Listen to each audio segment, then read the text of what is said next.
நீங்க CSS learn பண்ணணும் அப்படின்னா ஃபர்ஸ்ட் தெரிஞ்சுக்க வேண்டிய கான்செப்ட் என்ன தெரியுமா? Box model. ஏன் அதை ஃபர்ஸ்ட் தெரிஞ்சுக்கணும், அதை எப்படி யூஸ் பண்றது, அதில் உள்ள டாக்டிக்ஸ் என்ன அப்படின்னு சொல்லிட்டு இந்த வீடியோல பார்க்கலாம். Hi friends, welcome to global tech channel. First box மாடல்லாம் என்ன அப்படின்னு கேட்டீங்க அப்படின்னா, எந்த ஒரு எலமெண்ட் HTMLலையோ CSSலையோ எடுத்துக்கிட்டீங்க அப்படின்னா இந்த பாக்ஸ் மாடல்ல தான் இருக்கும். ஃபார் எக்ஸாம்பிள், ஒரு வெப்சைட்ல நீங்க ஏதாவது ஒரு எலமெண்ட்டை கிளிக் பண்ணி அதோட ஸ்டைல் செக் பண்ணீங்க அப்படின்னா இந்த ஓரத்துல ஒரு ஸ்ட்ரக்சர் தெரியும். இதுதான் பாக்ஸ் மாடல். அதுல என்னென்ன இருக்கும்னா, ஃபர்ஸ்ட் இன்சைட் கண்டென்ட் இருக்கும், அதுக்கப்புறம் பேடிங் இருக்கும், அதுக்கப்புறம் பார்டர், அதுக்கப்புறம் மார்ஜின்.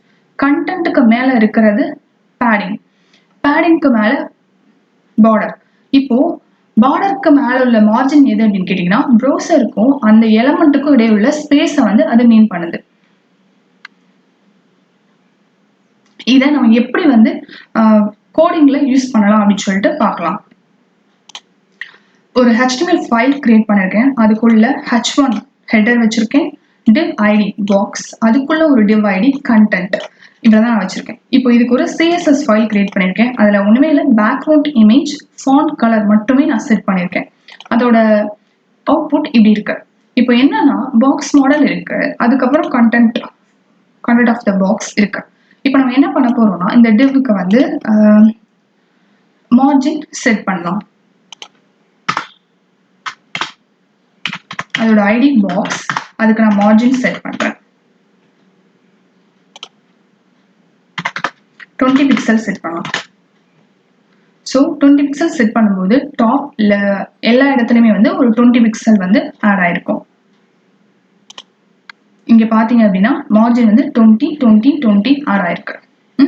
பட் ப்ரௌசருக்கும் இந்த எலிமெண்ட்டுக்கும் இடையில கொஞ்சம் ஸ்பேஸ் தெரியுது. இங்க இது இந்த ஸ்பேஸ் நமக்கு தெரியுது.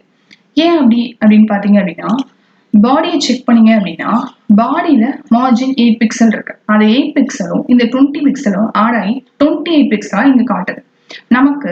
இப்போ நம்ம ஒவ்வொரு டைமும் இந்த மாதிரி டிஃபால்ட்டா உள்ளதும் ஆட் ஆச்சு அப்படின்னா நம்மளோட மெஷரிங்ஸும் அதுவும் கன்ஃபியூஸ் ஆயிரும். ஸோ அதுக்கு நீங்க ஃபர்ஸ்ட் என்ன பண்ணணும்னா, இருக்கிற எல்லா மெஷர்மெண்ட்டையும் கிளியர் பண்ணிடணும். அதுக்கு நீங்க யூஸ் பண்ணக்கூடியது யூனிவர்சல் செலக்டர்ல பேடிங்லையும் மார்ஜினையும் 0 அப்படின்னு சொல்லிட்டு செட் பண்ணிருங்க.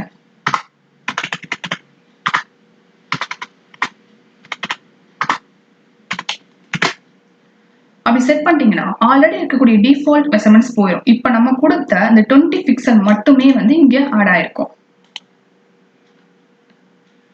அவ்வளவுதான். இப்போ அதுக்கப்புறம் இதுக்கு டிஃபரன்சியேஷன் பண்றதுக்காண்டி ஃபர்ஸ்ட் நான் கண்டென்ட்டுக்கு பேக்ரவுண்ட் கலர் கொடுக்குறேன்.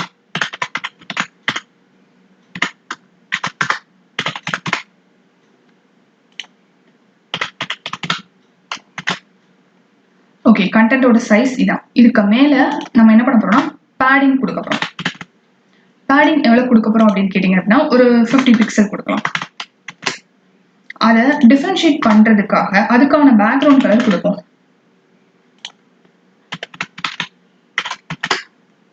ஸோ கண்டென்ட்டுக்கும் அந்த பேடிங், கண்டென்ட்டை சுத்தி இருக்கக்கூடிய ஸ்பேஸ் பேடிங், அது எப்படி இருக்குன்னா 50 பிக்சல் இருக்கு.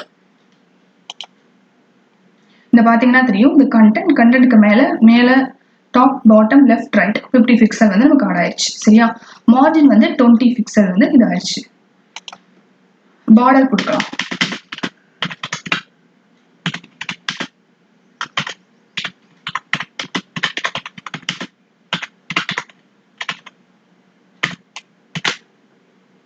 பார்டர் இப்போ நான் 10 பிக்சல் கொடுத்துருக்கேன். ஸோ பார்டர் ஆட் ஆயிடுச்சு. இப்போ நான் என்ன பண்ண போறேன் அப்படின்னு கேட்டீங்கன்னா, மேல உள்ள இந்த H1க்கு மார்ஜின் செட் பண்ண போறேன். பார்டர் மார்ஜின் செட் பண்ண போறேன்.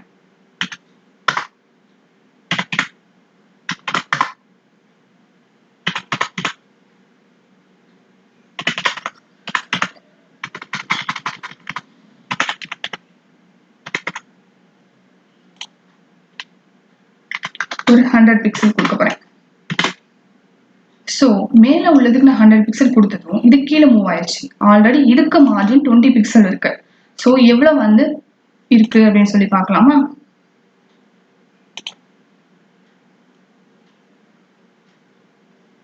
இதோடது 20,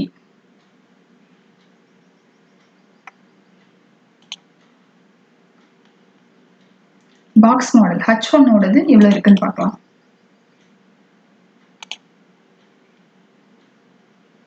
இதுல 100. ஸோ இந்த 100 செக் பண்ணும்போது மேலேருந்து கீழே ஹோலா எடுத்திருக்கே தவிர 120 காட்டல. ஏன்னா கீழே உள்ள அந்த எலமெண்டோட மார்ஜின் வந்து 20 பிக்சல் கொடுத்தோம். ஸோ 120 தானே வந்திருக்கணும், ஏன் ஆட் ஆகல அப்படின்னு கேட்டீங்கன்னா, இப்போ மார்ஜினை பொறுத்த வரைக்கும் நம்ம ஒரு எலமெண்ட் கொடுத்து நெக்ஸ்ட் ஒரு எலமெண்ட் கொடுத்தோம் அப்படின்னா ரெண்டு இதோட வேல்யூவும் ஆட் ஆகாது. அது என்ன பண்ணுனா எது வந்து ஹையரா இருக்குமோ அதை எடுத்துக்கும். ஸோ அதனால ஹையர் வேல்யூவை வந்து எடுத்துக்கிச்சு. இது வந்து 100 அப்படிங்கறத மட்டுமே அந்த H2க்கு எடுத்துக்கிச்சு. ஸோ இங்க இருந்து அதே மாதிரி இந்த கண்டென்ட்ல இருந்து மேல போகும்போதும் 100 இருக்கும் இல்லையா. ஆனா வந்து நமக்கு இங்க நம்ம கொடுத்தது இதுக்கான இது வந்து 20 பிக்சல் தான். அதே மாதிரி இதுக்கு வித் செட் பண்ணலாம்.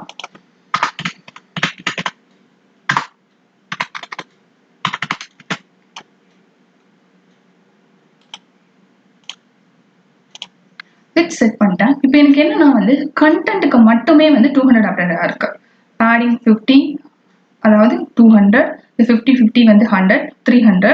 ஸோ 320 இருக்கு டோட்டலா. இந்த பாக்ஸோட வித் வந்து இப்போ வந்து 320 இருக்கு. ஆனா எனக்கு 200 தான் வேணும். அப்படின்னு நினைச்சீங்கன்னா நீங்க யூஸ் பண்ணணும். என்ன யூஸ் பண்ணணும்னு கேட்டீங்கன்னா ஒரு ப்ராப்பர்ட்டி பாக்ஸ் சைசிங் அப்படின்ற ஒரு ப்ராப்பர்ட்டி கொடுத்து பார்டர் பாக்ஸ் அப்படின்னு சொல்லி நீங்க கொடுத்துட்டீங்க அப்படின்னா அது வந்து மொத்த வித்தும் வந்து 200 பிக்சல் ஆயிடுச்சு. ஸோ இங்க பாத்தீங்க அப்படின்னு கேட்டீங்கன்னா இத பார்டர், பேடிங், கண்டென்ட் இந்த மூணையும் நம்ம வந்து பிளஸ் பண்ணோம் அப்படின்னா அதோட வித் 200 தான் இருக்கும்.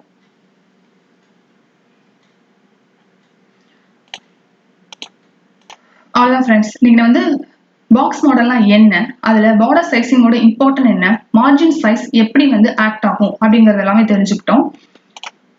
அதே மாதிரி இந்த வீடியோ இங்கிலீஷ் லாங்குவேஜ்லயும் அவைலபிளா இருக்கு. உங்களுக்கு தேவை அப்படின்னா லிங்க் டிஸ்கிரிப்ஷன்ல இருக்கு, ரெஃபர் பண்ணிக்கோங்க. இந்த சாம்பிள் கோட் நான் GitHubல கொடுத்துருக்கேன். உங்களுக்கு தேவை அப்படின்னா நீங்க யூஸ் பண்ணிக்கோங்க. தேங்க்ஸ் ஃபார் வாட்சிங். அதே மாதிரி நீங்க ஃபர்ஸ்ட் டைம் இந்த வீடியோக்குள்ள வரீங்கன்னா மறக்காம சப்ஸ்கிரைப் பண்ணிக்கோங்க, like and share this video.